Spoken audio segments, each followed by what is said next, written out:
Edwards. I'm a policy analyst at Voices for Virginia's Children, but I'm also here with my cousin, Aaliyana. So we're family. We come from a really, really big family.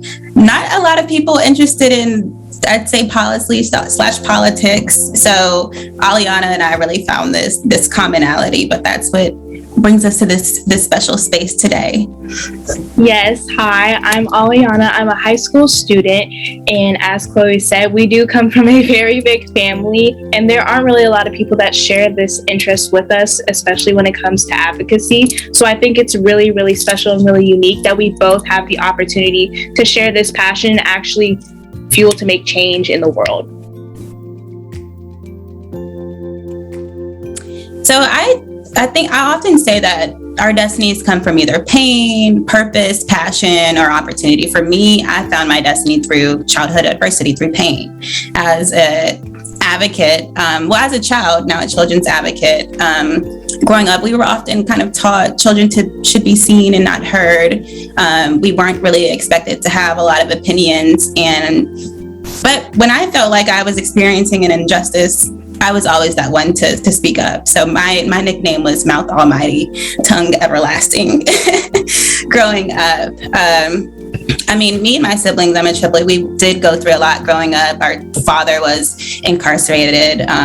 We did experience some childhood abuse too in the home. And so it got to the point where I had to choose to either speak up, stay in the home, or speak up or not speak up and stay in the home, or choose to speak up and leave. And for me, it got to the point where I ran away from home one day. I wasn't listened to by a police officer. I was told that he used to be a rebellious child like me. He learned to be quiet. Well, instead, I became an advocate for other children. So that's really what my story is rooted in. But the trauma doesn't necessarily describe all of my experiences. I also look at cultural resilience and that good trouble spirit that Congressman John Lewis talks about so often. And I do believe our culture is beautiful. We have our cultural plights, but we also have, our triumphs over the tribulations. And I can definitely say for me, I recently discovered my voice, but I can always say that I've always been the person to advocate for what's right and to always speak up about something if I've ever seen that something was wrong. I know that as of recently, I've been getting involved with voices and speaking for things that I'm really, really passionate about. And I just really think that it's important that we speak up for what we do believe in, because as a young person, I am a part of the future. And if I want to instill change, I can't just sit back and let everything happen. I have to speak up about it. I have to actually implement something and do something about it so that way change can happen. And I am a firm believer that you have to speak up in order for something to happen. So I can definitely say that everybody has a voice. It's just a matter of finding what you're comfortable speaking with and whether or not you're willing to put in the effort to actually make change. And I can definitely say that I take on after my ancestors, and that I am definitely advocating for a life that they would want to live in the present day.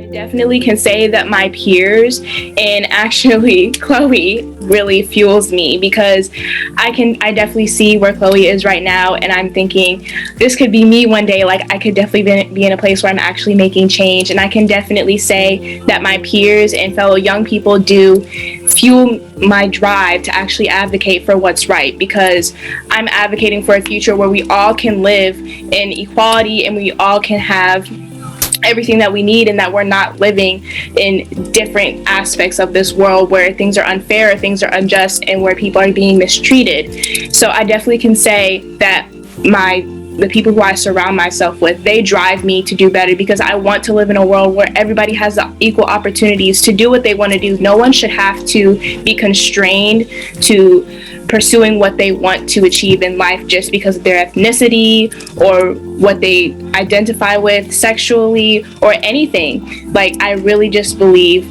that everybody deserves equal opportunities. So they definitely fuel my drive for advocating for what's right and actually instilling change. And my confidence does come from them, because I look at them and I think to myself, I don't want to live in a world like this that's corrupt anymore. I want to actually instill change. And I see Chloe as a huge inspiration to me, because if she can do this, then I definitely can do this, and I can definitely instill change in the world. Thanks, Aaliyana. I think I want to start with two of our family members, because this was something I learned about. Maybe it was, I want to say it was about 2 years ago. I learned that they had this history. But we have our Aunt Rhonda in the family, and she was actually the first person in the family that actually celebrated Black History Month with me. Like, when she moved here to Richmond, it was just unfathomable to her that we did not actively go out and celebrate Black History Month. And I had never thought about that as a child, like the act of, actually celebrating, getting out in your community, going to the museums. And so that's when I first started learning about, I can't remember, I think I was in middle school at the time, but that was when I first started really learning about my culture more actively and feeling more connected to it. Now, Aunt Rhonda's mom is our Aunt Gwendy, and I learned that Aunt Gwendy is actually, she's no longer alive anymore, but she was actually a freedom rider, and I did not know that we had a freedom rider in the family. So when I learned about Aunt Gwendy and her activism, that really got me inspired. The last person I learned about was our Uncle Ronald. Uncle Ronald was actually participated in Dr. King's 1963 March on Washington. And I actually got to hear his story right before he died in 2020. But it was just exciting and invigorating to hear about what occurred in that time during King's livelihood. At the same time, when I heard my Uncle Ronald's story about seeing the March on Washington, it was in the middle of a modern civil rights movement, the movement for Black Lives in 2020. So the irony that we're still fighting for this change that my Uncle Ronald, who's no longer alive, was fighting for, it inspired me. It also agitated me at the same time. But I will give it to the young people. I don't know if I'm like a millennial or a Gen Z. I identify with both generations, but the young people are really doing the thing, because you all, Aaliyana, have what I call audacity. Y'all don't stand for anything, whether it's poor work culture or whether it's, injustice. So seeing y'all getting started at such a young age, I thought I had gotten started young, but that to me is inspiring. And that concept of good trouble, that there has to be some sort of means without an end. But for me, this trouble talks about resistance and the struggle often makes us uncomfortable, but good troubling is that act of that goodwill, but also still choosing the face of resistance and the struggle to get to that means. So that's inspiring to me.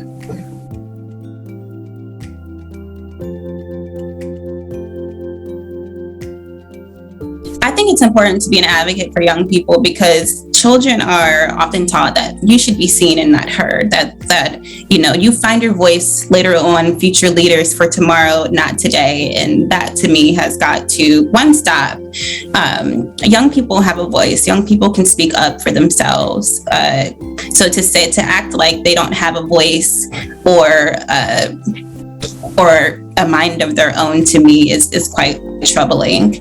That said, I know that spaces are inaccessible for young people. The General Assembly meets during the daytime when young people are in school, and why now I think they get up to 1 or 2 excused absences a year for civic engagement. It's still inaccessible. So that it's really, really important to speak up for young people, but I also think young people have the ability to speak up for themselves, as we can see.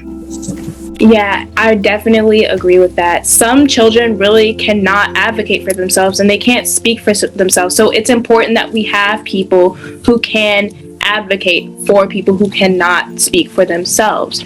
Because I know a lot of people, whether it be just because you aren't really seen as much, or whether it be because of your background, whether your race or your sexuality, any of that, a lot of that hinders whether or not people will be willing to listen. So it's important that we have people in powerful positions that can advocate for those young people, that can say, this is enough. We need to actually instill change, and we need to make sure that these children have equal resources, equal opportunities. That's why it is so very important to be an advocate for young people, because a lot of young people do not get the opportunities to speak to legislators at a General Assembly meeting, or speak to anybody in a high position of power that can actually make a change for them.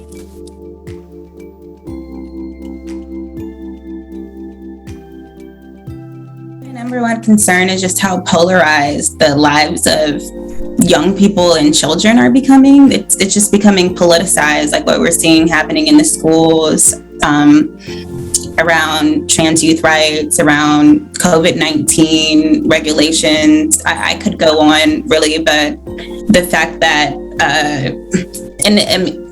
just the fact that we're politicizing real lives of people, that to me is very concerning. I think that's my number one concern, really. And now there's this push for, by not talking about racism, it's all of a sudden going to disappear.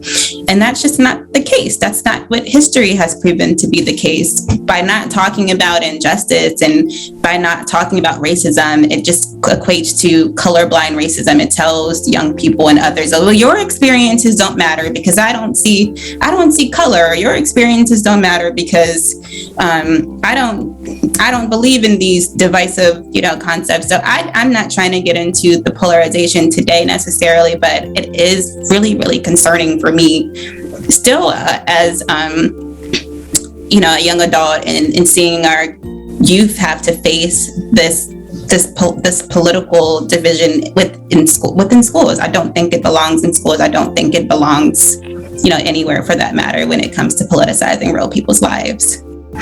I definitely can say that my number one concern for Virginia's young people in particular is making sure that every child, whether they are in school or if they are not, it's ensuring that everybody has equal opportunities, and those opportunities are not hindered based off of where they live or what they look like or what they identify with. Because I know personally, being a Black girl in a predominantly white school at Trinity, I have had a lot of opportunities handed to me because of the school that I attend and just because of the culture that I'm surrounded with.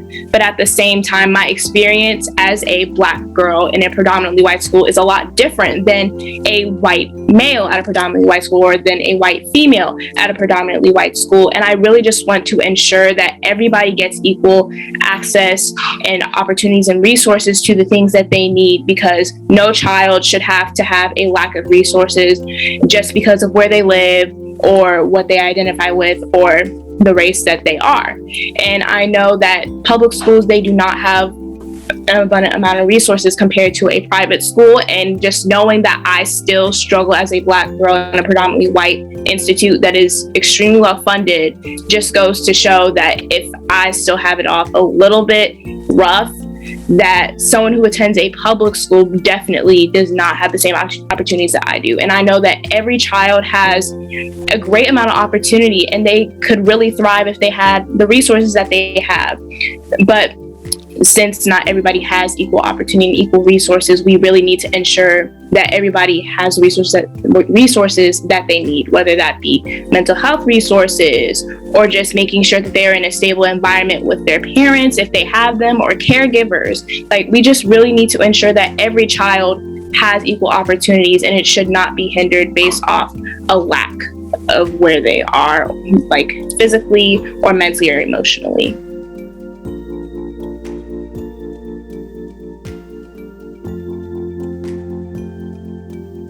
Think back to my mother when she tells me the stories of how she used to clean houses for a wealthy white man in the West End. For those who aren't familiar with Richmond, West End is really ritzy part of the suburbs, because she wanted us to go to the quote unquote good schools. And we were house poor growing up. Like, we had all the benefits that we could possibly get. We had the church intervene sometimes, but essentially we had a house and we were poor so that we could go to a good schools. My mother grew up in the project. She did not want us to have the same outcome. For those who are really connected to their religion, it's this concept of breaking generational curses. For those in the trauma field, they may call it, epigenetics, but essentially, she wanted us to be that generation that would break all of the odds. And I'm just grateful that I've been able to somewhat fulfill that for my family.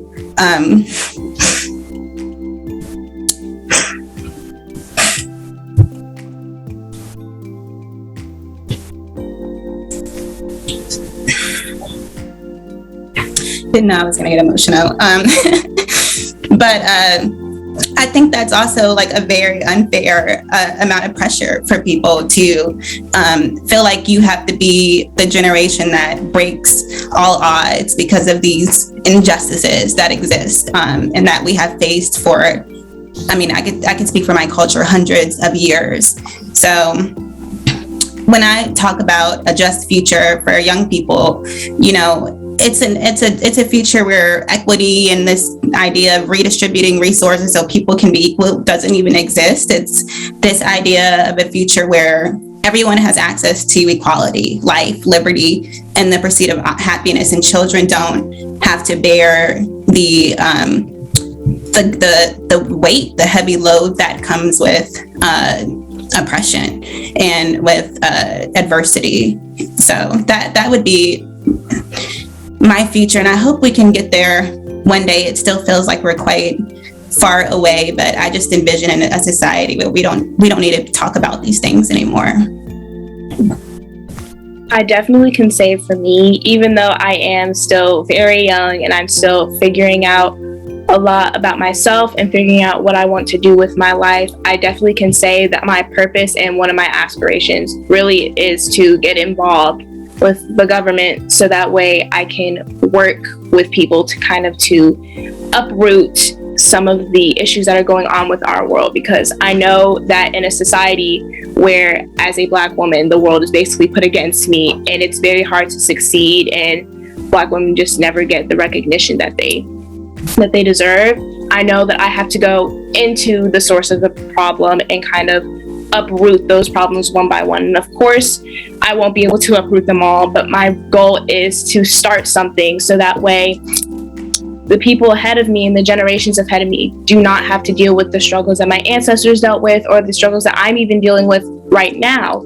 I really just want to change the world, even though I am so young and I don't really know what the world has in store for me. I know that I was put on this earth to instill change, and I'm going to do it regardless of what it takes, how long it takes. I know that I need to make this world better, not for the sakes of just my own people, but for the future generations to come after me.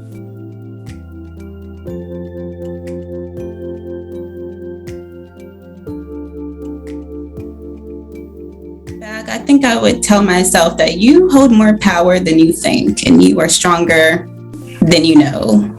You are a mighty, mighty force. When I first started out, I've been essentially the youngest person of any space I've entered in, just already breaking concrete ceilings. I was managing a nonprofit organization at the age of 22. And while I've always been so proud of myself and what I've accomplished, in the advocacy space at a young age, I've also had to deal with ageism, the idea that people older than me are much more seasoned, that word, and know much more. And then thinking of being a Black woman / young woman, on top of that, it just comes with a lot of breaking all of the power in these spaces. So I would tell myself, you hold more power than you know. And looking at what I've accomplished since then, I do hold more power than I knew I did then. But still, I face that imposter syndrome where I look over my shoulder and I'm doubting myself because I'm constantly having to I climb these ladders, but essentially I'm looking at not glass ceilings, concrete ceilings as a Black woman. I know personally, I just recently started my advocacy journey, and I'm going to be completely honest and just completely transparent. When I first started my advocacy journey, I was probably in the worst place of my entire life. I was completely unmotivated in school. I was depressed. I was losing friends left and right. It just felt like my world really was crashing, and like I was losing hope and losing a reason to really live. And I wish I could have told myself that everything was going to work out. And I also wish I could have told myself to not hold your tongue.